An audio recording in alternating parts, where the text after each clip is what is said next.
ما تيجوا نصلي على نبينا وحبيبنا وشفيعنا سيدنا محمد صلى الله عليه وسلم في الكومنتات. وتعالوا نشوف العظمة اللي احنا عملناها ديت. حاجة كده قمر، شوية رز بلبن فاخر من الآخر، أحلى من بتاع الملكي والمحلات كمان. حاجة قمر، عاملينه بنظافة وعاملينه بقشطة وعاملينه بحاجات جميلة جدا. هتتفرجي معايا للفيديو للآخر عشان تشوف العظمة اللي احنا عاملينها دي. يلا بينا نسمي الله ونصلي على الرسول ونخش على طريقة التحضير. انا معايا مج صغير يا جماعه، هنا في رز، مج صغير مش مج كبير. خلاص. طيب، هنعمل ايه بقى في الرز اللي احنا هنعمله رز بلبن ده؟ هنقيه واغسله غسله حلوه جدا، وهنقعه في البوله ديت في الميه بتاعته.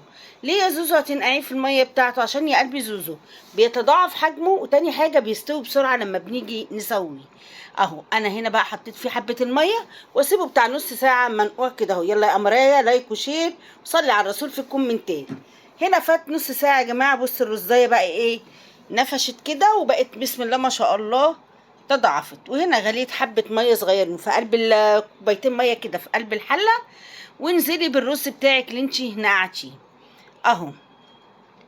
بعد كده اهو هتعملي ايه يا زوزو؟ هسيب بقى الرز دوت، بس احط عليه كيس فانيليا كده اهو عشان يبقى ريحته وطعمه حلو كده. الرزات تشرب من الفانيليا ويبقى طعمها حلو، وسيبيه ايه يستوي مع نفسه كده. تعالوا هنا اهوت بقى، انا جبت كيلو لبن على مج الصغنن ده. هاخد كيلو لبن وغليته وسبته في التلاجة. عمل قشطه، بشيل القشطه بتاعته في قلب الطبق اهو، وفي البوله ديت واروح نازله. حطيت هنا نص وهحط نص تاني اهوت يا جماعه اهو، نصين اهو. انا عملته بصراحه الكيلو على نصين عشان يرمي معايا قشطه كتير. وشلت بقى بتاع مج كبير لبن كده اهوت، حطيت عليه كيس نيدو، لبن نيدو يا جماعه. وبعد كده يا قمرايه تروحي حاطه كمان كريم شانتيه عليه، بس ادوب بس اللبن النيدو كده اهو، واروح حاطه كريم شانتيه. هتحطي كام معلقه يا زوزو؟ ادي واحد، ادي اتنين، ادي تلاته، ادي اربعة. حطيت 4 معالق كريم شانتيه، ودوبي بقى وقلبي كده اهوت فيها.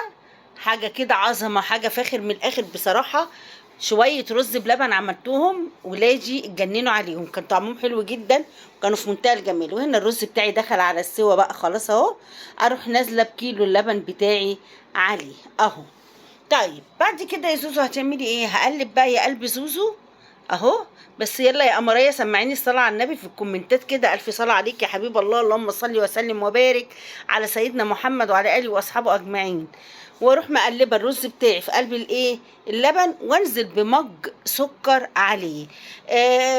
مج الرز قدام مج سكر. عايزاه بقى ده المظبوط، عايزاه حلو شويه زودي. انا بصراحه زودت ربع مج سكر تاني علشان ولادي بيحبوه مسكر. انا بالنسبه لي المج حلو، بس هم بيقولوا لي لا عايزين احلى يعني مسكر عن كده.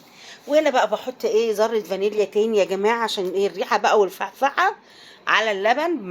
بعد ما حطيت اللبن اهو، وبعدين هقلب بقى كده اهو لحد ما يبتدي يغلي معايا اللبن. واروح بقى نازله بالايه بالكريم شانتيه والايه تاني واللبن البودره اهو.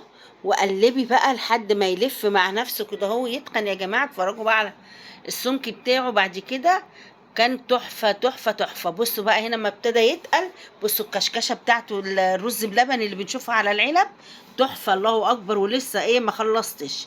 بصوا ابتدى يتقل ازاي.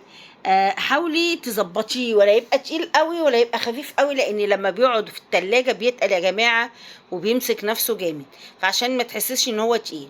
وهنا تركايه انا بعملها بقى كده اهوت. بروح حاطه ايه معلقتين جوز الهند في قلب الرز بلبن. عايزه تحطيها حطيها، مش عايزه براحتك. دي تركايه، احنا بنحب جوز الهند وبنحب ايه ناكله في كل حاجاتنا اهو. بصوا الجمال بقى، بسم الله ما شاء الله يا جماعه، حاجه قمر اللهم بارك، تحفه تحفه تحفه. وهنا بقى اسيبه لما يهدى خالص كده شويه اهو. بصوا الرز بلبن ولا تقيل ولا خفيف يعني، كان بسم الله ما شاء الله. لما يبرد يمسك نفسه يبقى حلو جدا. بعد كده هوت هروح جايبه بقى القشطه بتاعتي، واروح نازله على الرز لما يهدى شويه كده اهو اهو. اتفرجوا على الجمال بقى، بيوديها في مكان تاني القشطه دي. حاجه كده قمر، حاجه بصوا اقسم بالله احلى من بتاع الملكي. تحفه تحفه تحفه. ودوبي القشطه بقى اكنها كريمه كده، بيبقى خطير وبيبقى في منتهى الجمال اهو. بعد كده اهو تغسل البولات بتاعتي وابتدي اعبي الرز بلبن بتاعي في البولات اللي انا مجهزاه اهو. بصوا يا جماعه، من مج رز صغنن عملت قد ايه رز بلبن، بسم الله ما شاء الله اللهم بارك، حاجه جميله اهو. ابتدي بقى اعبي البولات اهو، وبعد كده هخلصها. عمل معايا 6 بولات من دول، وعمل 3 كاسات كده، بولات كاسات برضو. هتشوفوا بس لما اعبي كل دوت، بسم الله ما شاء الله. لما تقل يا جماعه في التلاجة كان حكايه، كان بسم الله ما شاء الله، كان قمر. انا بحب السمك ده قوي، على اساس لما يتقل في التلاجة كده ويتجمد بيبقى بقى سمكه خطير، ولا يبقى تخين كده ولا خفيف، لا سمكه كان حلو جدا، بسم الله ما شاء الله اللهم بارك. جربي واعملي وفرحي ولادك وبيتك كده، وان شاء الله بصي بنص مج سكر، يا قصدي رز، بنص مج رز ونص كيلو لبن. اعملي على قد امكانياتك، على قد امكانياتك اعملي يا قلبي انت وهي، بس فرحي ولادك كده وحلي بقهم، وربنا يحلي ايامكم كلكم يا رب ان شاء الله. يلا يا امرايا، لايك وشير كتير كتير كتير لاصحابك علشان يعملوا طريقه الرز بلبن دي، هتعجبكم جدا. حاجه كده اللهم بارك في منتهى الجمال. ما تكسليش وقومي اعملي لاولادك شويه رز بلبن اهو. انا بقى هنا اهوت يا جماعه، ده اخر مج انا بعبيها اهو. وبعد كده اهوت هجيب بقيه المجات، لقيت اسم الله فايض معايا تاني، حطيت 3 مجات بولات كده اهو، كاسات. اللهم صل على النبي، كان في منتهى الجمال. وتسيبيه يهدى شويه، لو انت حابه تزوقيه من فوق بجوز الهند سيبيه يهدى شويه، وبعد كده هتعمليه. وهنا كمان اخر 3 بولات اهمت، شفتوا عبيتهم بقى، وحطيت هنا جوز الهند ومكسرات يا جماعه.